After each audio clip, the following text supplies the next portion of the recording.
Kejadian 28, 29, dan 30. Kemudian Ishak memanggil Yakub lalu memberkati dia serta memesankan kepadanya, katanya, "Janganlah mengambil istri dari perempuan Kanaan. Bersiaplah, pergilah ke Padan Aram, ke rumah Betuel, ayah ibumu, dan ambillah dari situ seorang istri dari anak-anak Laban, saudara ibumu. Moga-moga Allah yang Maha Kuasa memberkati engkau, membuat engkau beranak cucu dan membuat engkau menjadi banyak, sehingga engkau menjadi sekumpulan bangsa-bangsa. Moga-moga Ia memberikan kepadamu berkat yang untuk Abraham, kepadamu serta kepada keturunanmu, sehingga engkau memiliki negeri ini yang kau diami sebagai orang asing, yang telah diberikan Allah kepada Abraham." Demikianlah Ishak melepas Yakub. Lalu berangkatlah Yakub ke Padan Aram, kepada Laban anak Betuel, orang Aram itu, saudara Ribka, ibu Yakub dan Esau. Ketika Esau melihat bahwa Ishak telah memberkati Yakub dan melepasnya ke Padan Aram untuk mengambil istri dari situ, pada waktu ia memberkatinya, ia telah memesankan kepada Yakub, "Janganlah ambil istri dari antara perempuan Kanaan." Dan bahwa Yakub mendengarkan perkataan ayah dan ibunya dan pergi ke Padan Aram, maka Esau pun menyadari bahwa perempuan Kanaan itu tidak disukai oleh Ishak ayahnya. Sebab itu ia pergi kepada Ismail dan mengambil Mahalat menjadi istrinya, di samping kedua istrinya yang telah ada. Mahalat adalah anak Ismail, anak Abraham, adik Nebayot. Batu yang terletak di tempat itu dan dipakainya sebagai alas kepala, lalu membaringkan dirinya di tempat itu. Maka bermimpilah ia, di bumi ada didirikan sebuah tangga yang ujungnya sampai di langit, dan tampaklah malaikat-malaikat Allah turun naik di tangga itu. Berdirilah Tuhan di sampingnya dan berfirman, "Akulah Tuhan Allah Abraham nenekmu dan Allah Ishak. Tanah tempat engkau berbaring ini akan kuberikan kepadamu dan kepada keturunanmu. Keturunanmu akan menjadi seperti debu tanah banyaknya, dan engkau akan mengembang ke sebelah timur, barat, utara, dan selatan, dan olehmu serta keturunanmu semua kaum di muka bumi akan mendapat berkat. Sesungguhnya aku menyertai engkau dan aku akan melindungi engkau kemanapun engkau pergi, dan aku akan membawa engkau kembali ke negeri ini, sebab aku tidak akan meninggalkan engkau, melainkan tetap melakukan apa yang kujanjikan kepadamu." Ketika Yakub bangun dari tidurnya, berkatalah ia, "Sesungguhnya Tuhan ada di tempat ini, dan aku tidak mengetahuinya." Ia takut dan berkata, "Alangkah dahsyatnya tempat ini. Ini tidak lain dari rumah Allah. Ini pintu gerbang surga." Keesokan harinya pagi-pagi Yakub mengambil batu yang dipakainya sebagai alas kepala dan mendirikan itu menjadi tugu dan menuang minyak ke atasnya. Ia menamai tempat itu Betel. Dahulu nama kota itu Luz. Lalu bernasarlah Yakub, "Jika Allah akan menyertai dan akan melindungi aku di jalan yang kutempuh ini, memberikan kepadaku roti untuk dimakan dan pakaian untuk dipakai, sehingga aku selamat kembali ke rumah ayahku, maka Tuhan akan menjadi Allahku, dan batu yang kudirikan sebagai tugu ini akan menjadi rumah Allah. Dari segala sesuatu yang engkau berikan kepadaku akan selalu kupersembahkan 1/10 kepadamu." Yakub di rumah Laban. Kemudian berangkatlah Yakub dari situ dan pergi ke negeri Bani Timur. Ketika ia memandang sekelilingnya, Dilihatnya ada sebuah sumur di padang, dan ada 3 kumpulan kambing domba berbaring di dekatnya. Sebab dari sumur itulah orang memberi minum kumpulan-kumpulan kambing domba itu. Adapun batu penutup sumur itu besar, dan apabila segala kumpulan kambing domba itu digiring berkumpul ke sana, maka gembala-gembala menggulingkan batu itu dari mulut sumur. Lalu kambing domba itu diberi minum. Kemudian dikembalikanlah batu itu lagi ke mulut sumur itu. Bertanyalah Yakub kepada mereka, "Saudara-saudara, dari manakah kamu ini?" Jawab mereka, "Kami ini dari Haran." Lagi katanya kepada mereka, "Kenalkah kamu Laban, cucu Nahor?" Jawab mereka, "Kami kenal." Selanjutnya katanya kepada mereka, "Selamatkah ia?" Jawab mereka, "Selamat." Tetapi lihat, itu datang anaknya perempuan Rahel dengan kambing dombanya. Lalu kata Yakub, "Hari masih siang, belum waktunya untuk mengumpulkan ternak. Berilah minum kambing dombamu itu. Kemudian pergilah menggembalakannya lagi." Tetapi jawab mereka, "Kami tidak dapat melakukan itu selama segala kumpulan binatang itu belum berkumpul. Barulah batu itu digulingkan dari mulut sumur, dan kami memberi minum kambing domba kami." Selagi ia berkata-kata dengan mereka, datanglah Rahel dengan kambing domba ayahnya, sebab dialah yang menggembalakannya.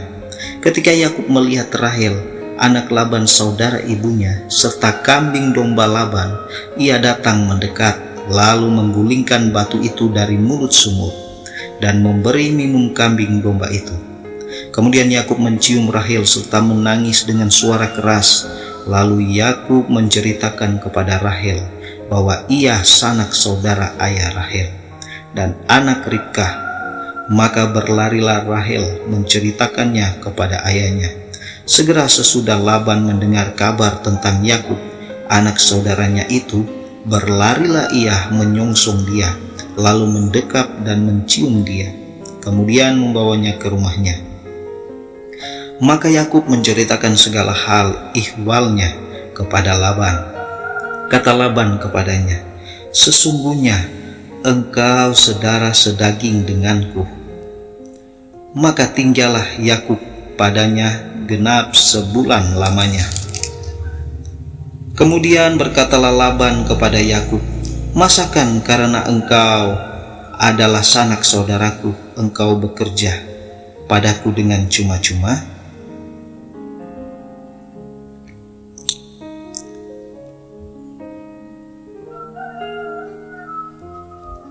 Mohon maaf, kami ulangi. Kata Laban kepadanya, "Sesungguhnya engkau saudara sedaging dengan aku." Maka tinggallah Yakub padanya genap sebulan lamanya. Kemudian berkatalah Laban kepada Yakub, "Masakan karena engkau adalah sanak saudaraku, engkau bekerja padaku dengan cuma-cuma? Katakanlah kepadaku, apa yang patut menjadi upahmu?" Laban mempunyai 2 anak perempuan, yang lebih tua namanya Lea dan yang lebih muda namanya Rahel. Lea tidak berseri matanya, tetapi Rahel itu elok sikapnya dan cantik parasnya. Yakub cinta kepada Rahel, sebab itu ia berkata, "Aku mau bekerja padamu 7 tahun lamanya untuk mendapat Rahel, anakmu yang lebih muda itu." Sahut Laban, "Lebih baiklah ia kuberikan kepadamu daripada kepada orang lain, maka tinggallah padaku." Jadi bekerjalah Yakub 7 tahun lamanya untuk mendapat Rahel itu. Tetapi yang 7 tahun itu dianggapnya seperti beberapa hari saja, karena cintanya kepada Rahel. Sesudah itu berkatalah Yakub kepada Laban, "Berikanlah kepadaku bakal istriku itu, sebab jangka waktuku telah genap, supaya aku akan kawin dengan dia." Lalu Laban mengundang semua orang di tempat itu dan mengadakan perjamuan. Tetapi pada waktu malam diambilnyalah Lea, anaknya, lalu dibawanya kepada Yakub. Maka Yakub pun menghampiri dia. Lagi pula Laban memberikan Silpah, budaknya perempuan, kepada Lea, anaknya itu menjadi budaknya. Tetapi pada waktu pagi tampaklah bahwa itu Lea. Lalu berkatalah Yakub kepada Laban, "Apakah yang kau perbuat terhadap aku ini? Bukankah untuk mendapat Rahel aku bekerja padamu? Mengapa engkau menipu aku?" Jawab Laban, "Tidak biasa orang berbuat demikian di tempat kami ini, mengawinkan adiknya lebih dahulu daripada kakaknya. Genapilah dahulu 7 hari perkawinanmu dengan anakku ini, kemudian anakku yang lain pun akan diberikan kepadamu sebagai upah, asal engkau bekerja pula padaku 7 tahun lagi." Maka Yakub berbuat demikian. Ia menggenapi ke-7 hari perkawinannya dengan Lea. Kemudian Laban memberikan kepadanya Rahel, anaknya itu, menjadi istrinya. Lagi pula Laban memberikan Bilhah, budaknya perempuan, kepada Rahel, anaknya itu, menjadi budaknya. Yakub menghampiri Rahel juga, malah ia lebih cinta kepada Rahel daripada kepada Lea. Demikianlah ia bekerja pula pada Laban 7 tahun lagi. Anak-anak Yakub. Ketika Tuhan melihat bahwa Lea tidak dicintai, dibukanyalah kandungannya. Tetapi Rahel mandul. Lea mengandung lalu melahirkan seorang anak laki-laki dan menamainya Ruben. Sebab katanya, "Sesungguhnya Tuhan telah memperhatikan kesengsaraanku. Sekarang tentulah aku akan dicintai oleh suamiku." Mengandung pula lah ia, lalu melahirkan seorang anak laki-laki. Maka ia berkata, "Sesungguhnya Tuhan telah mendengar bahwa aku tidak dicintai, lalu diberikannya pula anak ini kepadaku." Maka ia menamai anak itu Simeon. Mengandung pula lah ia, lalu melahirkan seorang anak laki-laki. Maka ia berkata, "Sekali ini suamiku akan lebih erat kepadaku, karena aku telah melahirkan 3 anak laki-laki baginya." Itulah sebabnya ia menamai anak itu Lewi. Mengandung pula lah ia, lalu melahirkan seorang anak laki-laki. Maka ia berkata, "Sekali ini aku akan bersyukur kepada Tuhan." Itulah sebabnya ia menamai anak itu Yehuda. Sesudah itu ia tidak melahirkan lagi. Ketika dilihat Rahel bahwa ia tidak melahirkan anak bagi Yakub, cemburulah ia kepada kakaknya itu, lalu berkata kepada Yakub, "Berikanlah kepadaku anak, kalau tidak aku akan mati." Maka bangkitlah amarah Yakub terhadap Rahel dan ia berkata, "Akukah pengganti Allah yang telah menghalangi engkau mengandung?" Kata Rahel, "Ini Bilhah, budakku perempuan, hampirilah dia, supaya ia melahirkan anak di pangkuanku, dan supaya oleh dia aku pun mempunyai keturunan." Maka diberikannya Bilhah, budaknya itu, kepada Yakub menjadi istrinya, dan Yakub menghampiri budak itu. Bilhah mengandung, lalu melahirkan seorang anak laki-laki bagi Yakub. Berkatalah Rahel, "Allah telah memberikan keadilan kepadaku, juga telah didengarkannya permohonanku, dan diberikannya kepadaku seorang anak laki-laki." Itulah sebabnya ia menamai anak itu Dan. Mengandung pula lah Bilhah, budak perempuan Rahel, lalu melahirkan anak laki-laki yang kedua bagi Yakub. Berkatalah Rahel, "Aku telah sangat hebat bergulat dengan kakakku, dan aku pun menang." Maka ia menamai anak itu Naftali. Ketika dilihat Lea bahwa ia tidak melahirkan lagi, diambilnyalah Silpah, budaknya perempuan, dan diberikannya kepada Yakub menjadi istrinya. Dan Silpah, budak perempuan Lea, melahirkan seorang anak laki-laki bagi Yakub. Berkatalah Lea, "Mujur telah datang." Maka ia menamai anak itu Gad. Dan Silpah, budak perempuan Lea, melahirkan anak laki-laki yang kedua bagi Yakub. Berkatalah Lea, "Aku ini berbahagia. Tentulah perempuan-perempuan akan menyebutkan aku berbahagia." Maka ia menamai anak itu Asyer. Ketika Ruben pada musim menuai gandum pergi berjalan-jalan, didapatinya lah di padang buah dudaim, lalu dibawanya kepada Lea ibunya. Kata Rahel kepada Lea, "Berilah aku beberapa buah dudaim yang didapat oleh anakmu itu." Jawab Lea kepadanya, "Apakah belum cukup bagimu mengambil suamiku? Sekarang pula mau mengambil lagi buah dudaim anakku." Kata Rahel, "Kalau begitu biarlah ia tidur dengan engkau pada malam ini sebagai ganti buah dudaim anakmu itu." Ketika Yakub pada waktu petang datang dari padang, pergilah Lea mendapatkannya sambil berkata, "Engkau harus singgah kepadaku malam ini, sebab memang engkau telah kusewa dengan buah dudaim anakku." Sebab itu tidurlah Yakub dengan Lea pada malam itu. Lalu Allah mendengarkan permohonan Lea. Lea mengandung dan melahirkan anak laki-laki yang kelima bagi Yakub. Lalu kata Lea, "Allah telah memberi upahku, karena aku telah memberi budakku perempuan kepada suamiku." Maka ia menamai anak itu Ishakar. Kemudian Lea mengandung pula dan melahirkan anak laki-laki yang keenam bagi Yakub. Berkatalah Lea, "Allah telah memberikan hadiah yang indah kepadaku. Sekali ini suamiku akan tinggal bersama-sama dengan aku, karena aku telah melahirkan 6 orang anak laki-laki baginya." Maka ia menamai anak itu Sebulon. Sesudah itu ia melahirkan seorang anak perempuan dan menamai anak itu Dina. Lalu ingatlah Allah akan Rahel. Allah mendengarkan permohonannya serta membuka kandungannya. Maka mengandunglah Rahel dan melahirkan seorang anak laki-laki. Berkatalah ia, "Allah telah menghapuskan aibku." Maka ia menamai anak itu Yusuf, sambil berkata, "Mudah-mudahan Tuhan menambah seorang anak laki-laki lagi bagiku." Yakub memperoleh ternak. Setelah Rahel melahirkan Yusuf, berkatalah Yakub kepada Laban, "Izinkanlah aku pergi, supaya aku pulang ke tempat kelahiranku dan ke negeriku. Berikanlah istri-istriku dan anak-anakku yang menjadi upahku selama aku bekerja padamu, supaya aku pulang, sebab engkau tahu betapa keras aku bekerja padamu."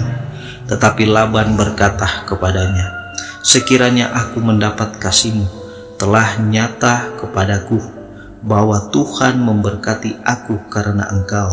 Lagi katanya, "Tentukanlah upahmu yang harus kubayar, maka aku akan memberikannya." Sahut Yakub kepadanya, "Engkau sendiri tahu bagaimana aku bekerja padamu, dan bagaimana keadaan ternakmu dalam penjagaanku. Sebab harta milikmu tidak begitu banyak sebelum aku datang, tetapi sekarang telah berkembang dengan sangat, dan Tuhan telah memberkati engkau sejak aku berada di sini. Jadi bilakah dapat aku bekerja untuk rumah tanggaku sendiri?" Kata Laban, "Apakah yang harus kuberikan kepadamu?" Jawab Yakub, "Tidak usah kau berikan apa-apa kepadaku. Aku mau lagi menggembalakan kambing dombamu dan menjaganya, asal engkau mengizinkan hal ini kepadaku. Hari ini aku akan lewat dari tengah-tengah segala kambing dombamu, dan akan mengasingkan dari situ setiap binatang yang berbintik-bintik dan berbelang-belang, segala domba yang hitam dan segala kambing yang berbelang-belang dan berbintik-bintik. Itulah upahku, dan kejujuranku akan terbukti di kemudian hari. Apabila engkau datang memeriksa upahku, segala yang tidak berbintik-bintik atau berbelang-belang di antara kambing-kambing dan yang tidak hitam di antara domba-domba, anggaplah itu tercuri olehku." Kemudian kata Laban, "Baik, jadilah seperti perkataanmu itu." Lalu diasingkannya lah pada hari itu kambing-kambing jantan yang bercoreng-coreng dan berbelang-belang, dan segala kambing yang berbintik-bintik dan berbelang-belang, segala yang ada warna putih pada badannya, serta segala yang hitam di antara domba-domba dan diserahkannyalah semuanya itu kepada anak-anaknya untuk dijaga. Kemudian Laban menentukan jarak 3 hari perjalanan jauhnya antara dia dan Yakub. Maka tetaplah Yakub menggembalakan kambing domba yang tinggal itu. Lalu Yakub mengambil dahan hijau dari pohon hawar, pohon badam, dan pohon berangan. Dikupasnyalah dahan-dahan itu sehingga berbelang-belang sampai yang putihnya kelihatan. Ia meletakkan dahan-dahan yang dikupasnya itu dalam palungan, dalam tempat minum, kemana kambing domba itu datang minum, sehingga tepat di depan kambing domba itu. Adapun kambing domba itu suka berkelamin pada waktu datang minum. Jika kambing domba itu berkelamin dekat dahan-dahan itu, maka anaknya bercoreng-coreng, berbintik-bintik, dan berbelang-belang. Kemudian Yakub memisahkan domba-domba itu, dihadapkannya kepala-kepala kambing domba itu kepada yang bercoreng-coreng dan kepada segala yang hitam di antara kambing domba Laban. Demikianlah ia beroleh kumpulan-kumpulan hewan baginya sendiri, dan tidak ditempatkannya pada kambing domba Laban. Dan setiap kali apabila berkelamin kambing domba yang kuat, maka Yakub meletakkan dahan-dahan itu ke dalam palungan di depan mata kambing domba itu, supaya berkelamin dekat dahan-dahan itu. Tetapi apabila datang kambing domba yang lemah, ia tidak meletakkan dahan-dahan itu ke dalamnya. Jadi hewan yang lemah untuk Laban dan yang kuat untuk Yakub. Maka sangatlah bertambah-tambah harta Yakub, dan ia mempunyai banyak kambing domba, budak perempuan dan laki-laki, unta dan keledai.